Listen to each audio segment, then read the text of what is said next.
door. Okay, good morning, everyone. Today marks a significant moment for our city.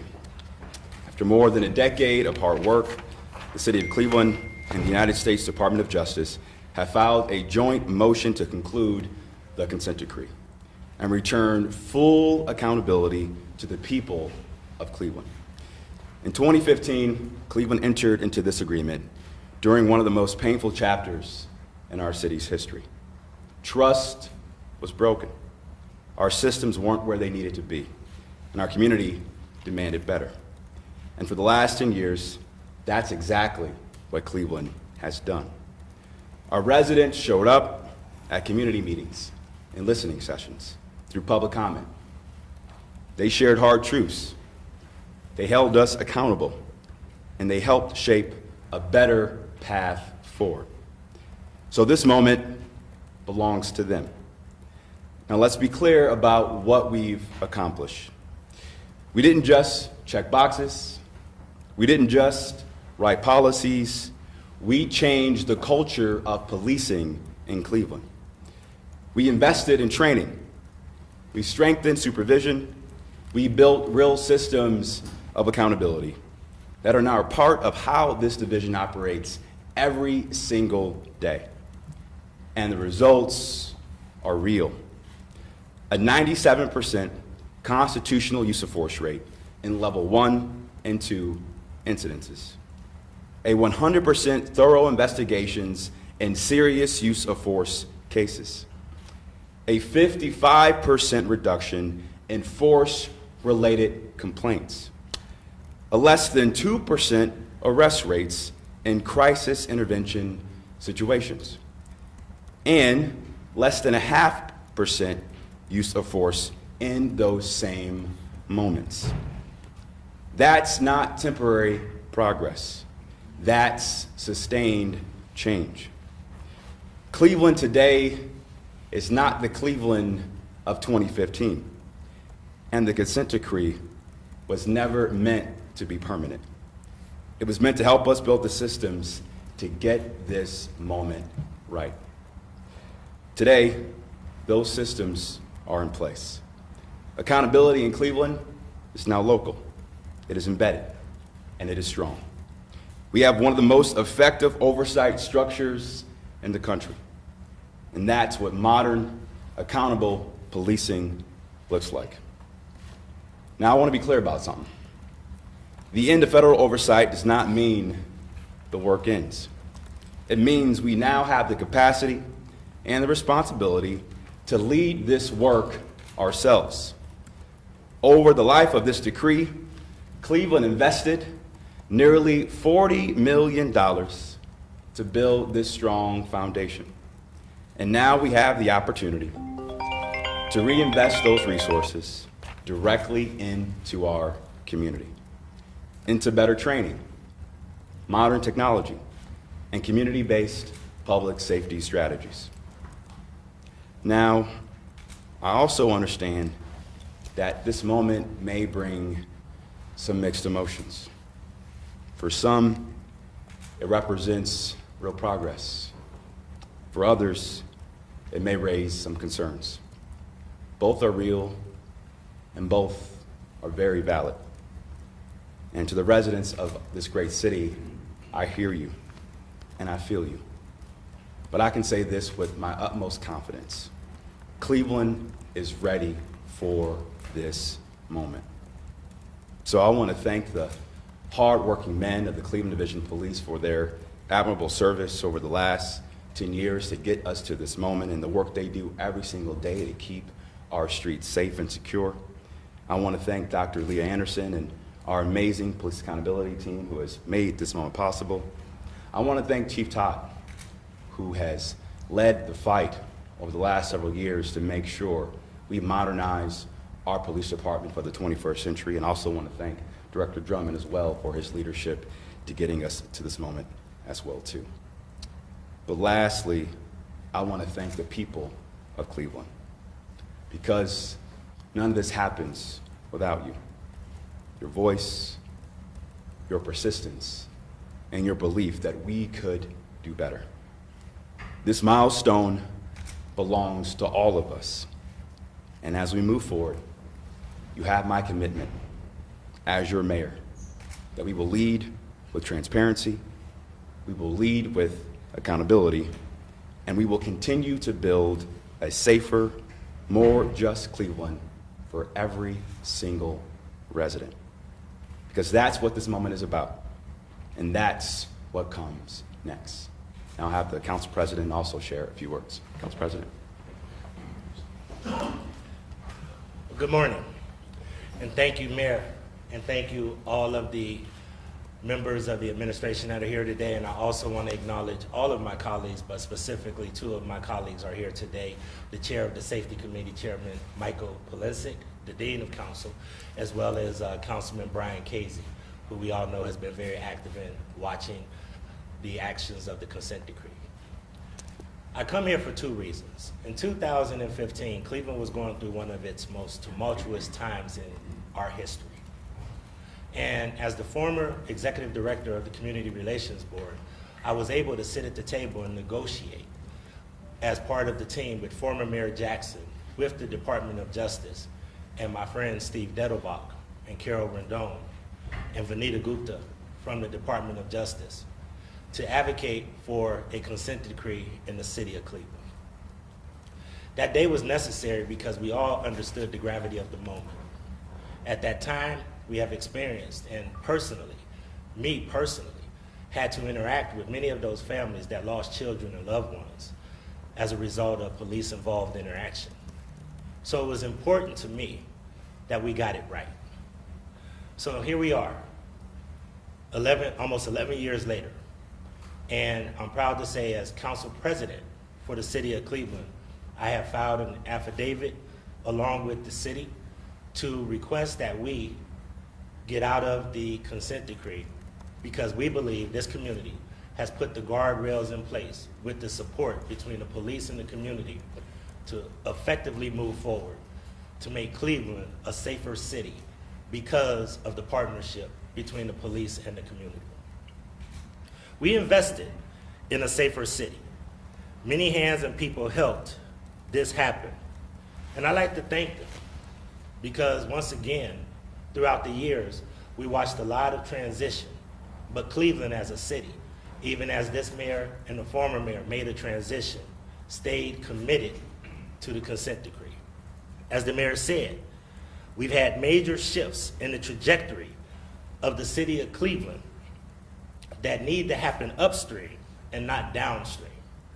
We need to make sure that we have, and we have as Cleveland City Council, invest in the proper training, the proper equipment, and also set up the proper systems in order to make sure that we keep accountability in place long after the Justice Department is gone.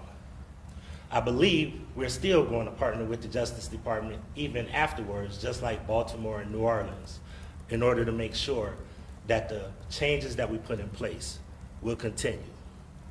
But as we move forward, it's time for us to command our own destiny and make sure that we control our own police department. It's time for us to govern on our own and determine our destiny and safety that the community has put in place for all of us to follow. We have better police-community relations because we were forced to face the reality that all of our systems failed many people and too many families in our community. Since then, Cleveland City Council, through the leadership of my colleague Stephanie House-Jones, has passed a law called Tanisha's Law to deal with crisis response in a responsible way with non-uniform personnel. We have passed a budget, which we're in negotiations of budget right now. We're to the tune of approximately $6 to $8 million a year that we have dedicated through departments throughout the city of Cleveland, dedicated towards police reform and activities associated with the consent decree.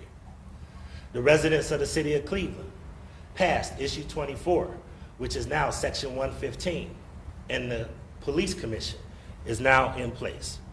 So we're making progress, And it's time for us to invest our resources into our future and use some of these dollars to uplift our communities and have a better quality of life and health and wellness for the residents of the city of Cleveland. Ladies and gentlemen, the consent decree and the help of all of the people that you see with you right now has made Cleveland strong in some very broke places. With that being said, Mayor, I believe that I'm turning it over to Chief Todd, who has done a remarkable job and who has actually been one of the technicians to help design all of the consent decree. Once again, I know because I was here through the transition. Chief Todd, thank you. Good morning, everyone. So first, on behalf of the men and women of the Division of Police, I want to thank Mayor Bibb and the administration for the support. Thank Dr. Anderson and the Police Accountability Team for their guidance, and the Department of Justice and the monitors for the guidance over these years to get us where we are today. In the 26 years I've been a police officer, I can tell you this is a different division of police. I was here when the consent decree started. I was here before the consent decree started. And what I see now is a completely different operation. The majority of our men and women were brought on once the consent decree started. The policing they do every day is under the guidance of that decree. We have gone through policy changes, we've gone through significant training, and recently we've had assessments to test what we've done. And those assessments were positive in nature, which showed that we are on the right path and we are doing the work that the community has asked for. So what does that mean next for the Division of Police? For our daily operations, not much. You know, things will continue to operate as they have. There's not going to be lower standards. Our accountability systems do not diminish. Our commitment to accountability and transparency is going to be higher than ever, because we have to continue to build that trust in the community and make sure that they know that this was the right decision and that we are ready for the next steps. Our work here isn't finished. We are long finished with the progress that we are making. The next part is about building that trust within the community. And there's no consent decree that can help us with that. It's about our work, it's about our commitment, and the engagement that we have in the community. So please know, I'm thankful to the citizens of the city for the support. I ask that they engage in these thoughtful conversations related to what they feel change looks like, and that we will continue to progress. And our commitment has not changed and will not change to having constitutional policing here within the city. Thank you.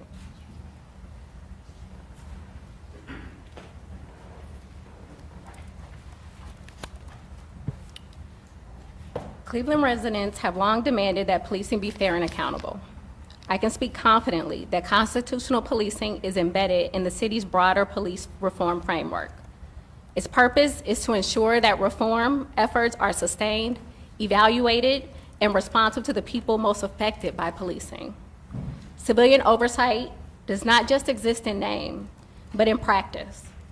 In the city of Cleveland, we have community members who have exercised defined roles in policy review and discipline recommendations, namely through the Community Police Commission and the Civilian Police Review Board, who also handles discipline.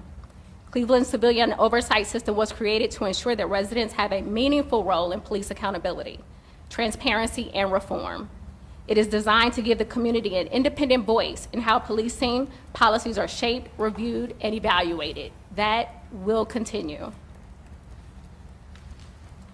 Cleveland has implemented modernized use of force policies, strengthened supervisory oversight, enhanced officer training, including de-escalation and crisis intervention, and built reliable systems for data collection and internal accountability. Importantly, these reforms are not confined to written policies. They are reflected in day-to-day practices and institutional culture. Mechanisms will be in place to ensure ongoing dialogue, responsiveness, and civilian oversight exist. These systems are essential to maintaining public trust and ensuring continued progress. Today does not signal the end of accountability. The City of Cleveland remains fully responsible for upholding constitutional policing and maintaining the standards established under the decree. The progress achieved must be sustained through continued leadership, transparency, and partnership with the community. This milestone reflects years of dedicated work by advocates, officers, city officials, community members, and federal partners. Their collective commitment has positioned Cleveland to move forward with stronger systems, clearer expectations, and a renewed foundation of public trust. These changes were not quick, easy, or cosmetic. They were made because residents demanded better and because trust cannot be rebuilt with words alone. These assessments that the independent monitor has completed have yielded the reality that police reform in Cleveland is no longer a promise, but a set of actions that can be continually measured, audited, and challenged. If you want to know whether policing reform has taken place in Cleveland, we don't ask you to take our word for it. We ask you to look at the data, attend the oversight meetings, speak to the monitors, and hold us accountable, because now you can. Today represents a transition from federal oversight to self-sustained reform and affirms that the city has built the capacity to carry this work forward independently. The Police Accountability Team will remain positioned within the mayor's office, and it is important to note that it is the only police oversight entity within the country that sits within the mayor's office. All others have been placed within independent agencies or as sections or units underneath the police department. We also want to note that Cleveland right now has some of the most oversight in the country. Cleveland has some of the most oversight in the country. What we're gearing for and what we are having as a goal of ours is most effective oversight. Thank you. Now we'll take a few questions. Mayor, could you describe for us how this agreement to get out of the consent decree came together? How long have you been talking to the Justice Department about making this a reality? These conversations really started in earnest when I was mayor-elect and had my first conversation with the head of the Civil Rights Division inside the Department of Justice. I wanted to get a kind of clear perspective on what would it take for us to be compliant over the next 4 to 6 years. It was kind of my goal when I began my term in 2022. And one of the things we did immediately in my first year in office was to bring on Dr. Anderson, because one of the initial observations I had was we didn't have an all-of-government approach across the entire enterprise of City Hall to make sure we were connecting the dots to be compliant as quickly as possible. And so we've seen great progress over the last 4 years, and because of Dr. Anderson's leadership and leadership of Chief Todd and Safety Director Wayne Drummond, we've been able to come to this moment right now. Would we be here today if Kamala Harris had won the White House? Yes. Why? Regardless of who's in the White House, regardless of who's running the DOJ, we have set a foundation for reform, a foundation for progress. And we will continue to work with the monitor to make sure we sustain these reforms over time. I had a productive conversation with the monitor yesterday, and I've asked them to stay with us for at least a year to help us sustain these reforms over time in partnership with Dr. Anderson and the Police Accountability Team. And it's important that we continue to make the case as well to Judge Oliver about why now is the time for us to take back the reins of local control of our police department and make sure we sustain these reforms over time. Why should people in this community be confident that these reforms will stick? Well, I think Dr. Anderson mentioned it in her remarks. The data speaks for itself. When you look at the training and the protocols and how the culture has changed in our Department of Public Safety and across the Division of Police, we are not the same department that we were in 2015. And I think in many ways the consent decree was a blessing in disguise because it gave us the tools and the political will and the courage to do hard things. And the great work that we've done as a city over the last decade speaks to that progress and that great work. Sean? Mayor, how would you? Sean's next, then you. The last time we spoke, you said you had finished about 70% of the consent decree's goals. I think advisory policing, community oriented are still there. Why ask to get out now I'll have Dr. Anderson and then Mark chime in on that one as well, too. Thanks. Sure, so it's very difficult to put a percentage on a document such as a consent decree.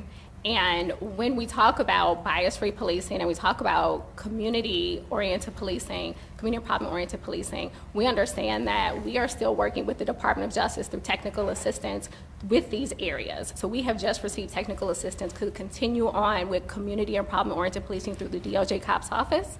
And we also will continue on with our community engagement efforts.